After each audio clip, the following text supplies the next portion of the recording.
Okay, hi everyone. Here's another video in the trigonometry series about the sine and cosine rules. And here's the sine rule. A over sine A is B over sine B is C over sine C.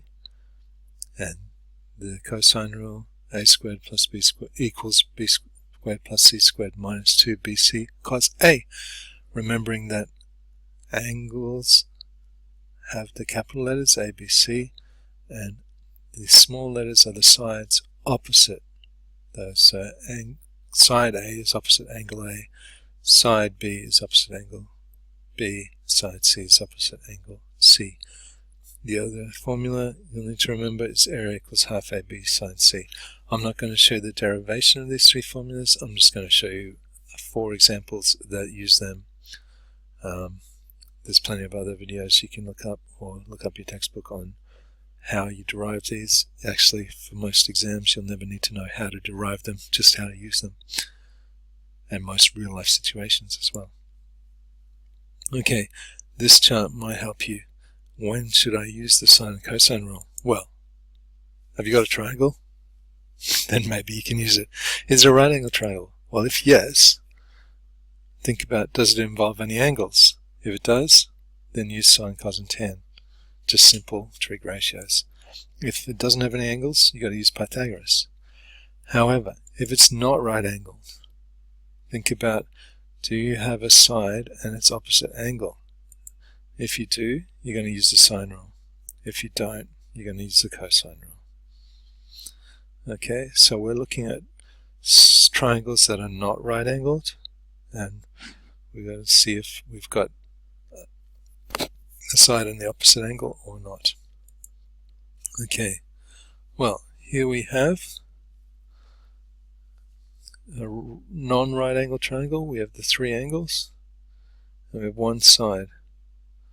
Okay, and we have its opposite angle. Hooray, so we can use the sine rule. And we'll set up the simple ratio like that.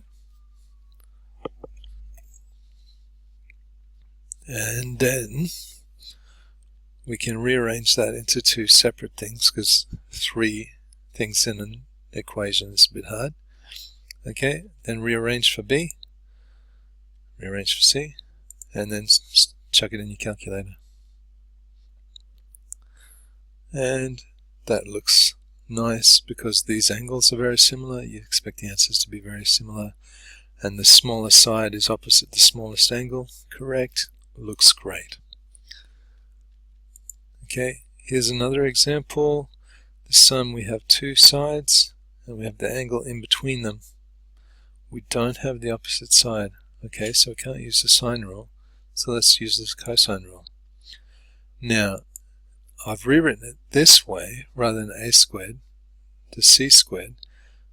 As long as I've got start with the side and end with the opposite angle, I know my rule is going to be right.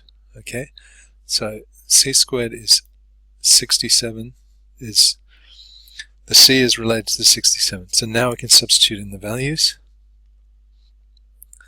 work that out, and take the square root, and c will be 4.72, which from the looks of it makes sense. It's a little bit smaller than the 5, but pretty similar.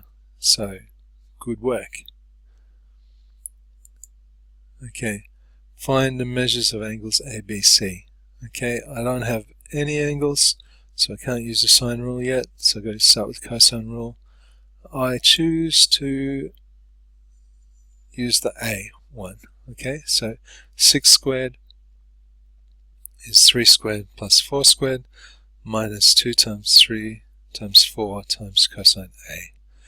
Rearranging that, you get cosine A will be equal to negative 11 on 24. Okay, so A is going to be 117.3 degrees. Right? You just do inverse cos of negative 11 over 4 on your calculator. Negative 11 over 24. Okay, now I've got an angle and I've got the opposite side, so now I can use the sine rule to work out B.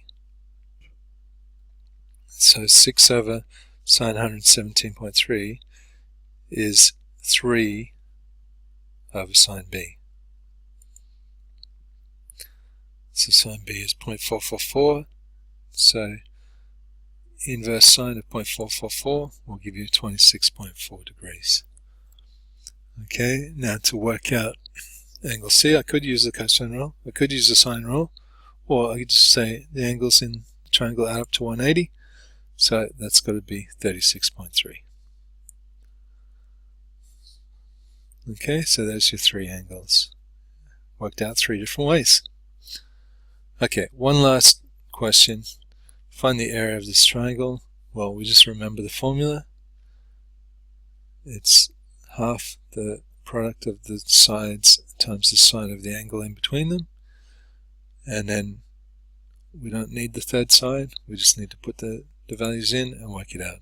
The area of that is 6.9 square units. Easy. Alright, I hope that was helpful. Good reminder of the things you've already learned, and good luck with the rest of your trigonometry.